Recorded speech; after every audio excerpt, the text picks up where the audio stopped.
Welcome to Mishna Study Masechet Sanhedrin Perichet Mishnah Zayin. Over here, we're continuing with the theme of killing someone even though he didn't violate anything yet. Okay, so not the same concept of Yidon al Shem Sofo, right? But over here, similar, right? We're going to be matzil, basically save the sinner by killing him. Where else? Where else could we do this? Right? Yidon al Shem Sofo, yeah. So where else could we do this? So that's going to be our Mishnah, right? Elu shematzilin otan benafshan, Mr. Aleph over there, right? These are the people we have to save them based, at the cost of their lives, meaning the sinner's lives. Harodef et havero lehorgo, someone's run chasing after his friend to kill him. Hara zachur, chasing after another male, right? In order to a guy chasing after another guy to sleep with him, or ahara na'ara me'orasa, or running after an engaged na'ara, an engaged girl, in order to sleep with her, rape her. Right. So those three cases that the Mishnah lists, Hanabam is going to expound this a little bit, right? But those are the cases where we're allowed to save the sinner from sinning, right, at the cost of the sinner's life, meaning kill that sinner.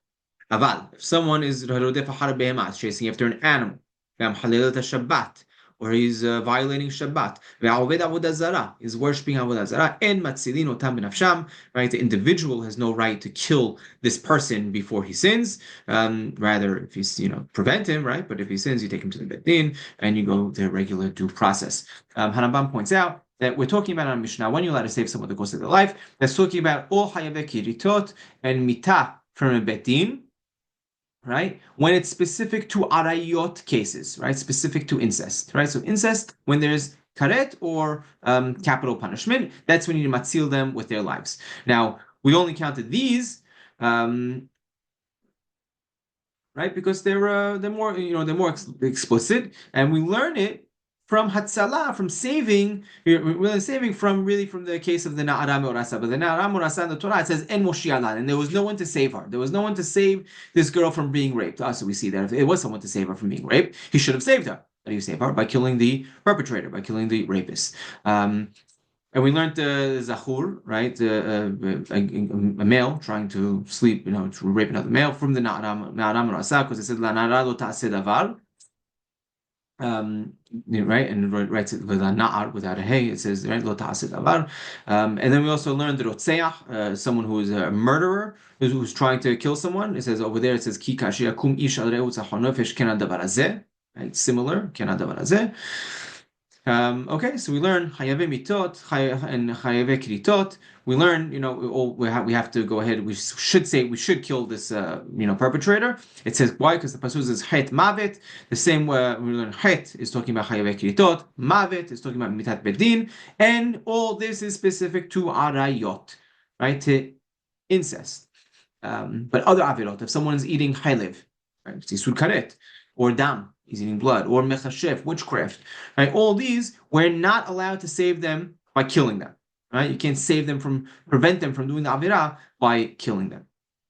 Okay, so you're not allowed to do anything else. So why does the Mishnah limit specific cases of chasing after an animal, mechadol Shabbat, avodah zarah, if it's really all other cases that are not having to do with incest? So Rambam addresses this, and he says because they are strict, right? They're hamur, these avonot, right? They violate principles of our Torah, right? If someone does one of these, he's not considered part of Israel. He's considered a goy for the whole devarav, for everything. So we could have thought that maybe we should prevent them by killing them, and actually some Chachamim do say this, right? There are some Tanaim, Rashbi, right? In the Gemara, his opinion is brought down that they do hold this. So therefore, the Mishnah has to limit it and say, no, it's like all of the Avirot in regards to preventing that only when it comes, right? Not those, just specific to the ones that Torah mentioned, that we mentioned, the Rotzeach, the murderer, the Zachar, and, once we mentioned the Mishnah, coming to limit, though, to exclude the Behemah and sleeping with the animal, or Avodah Zarah and Shemon. Okay, now how do we, save them at the cost of their lives, right? Meaning, what does that mean? So Rambam explains that this is talking about that we need to prevent this person from sinning, and any way we can, even at the expense of having to kill him. Right? Even if he didn't commit the sin yet, right? This means benafsham, and we killing the rodef, killing the perpetrator. Now, once he sinned, let's say he already killed someone, he already slept with the zachar, he already raped an aram or asa, then at this point it's asur to kill him. Rather, now you have to take him through due process and bring him to the bedin with the edim, as like everything we mentioned in our masechet.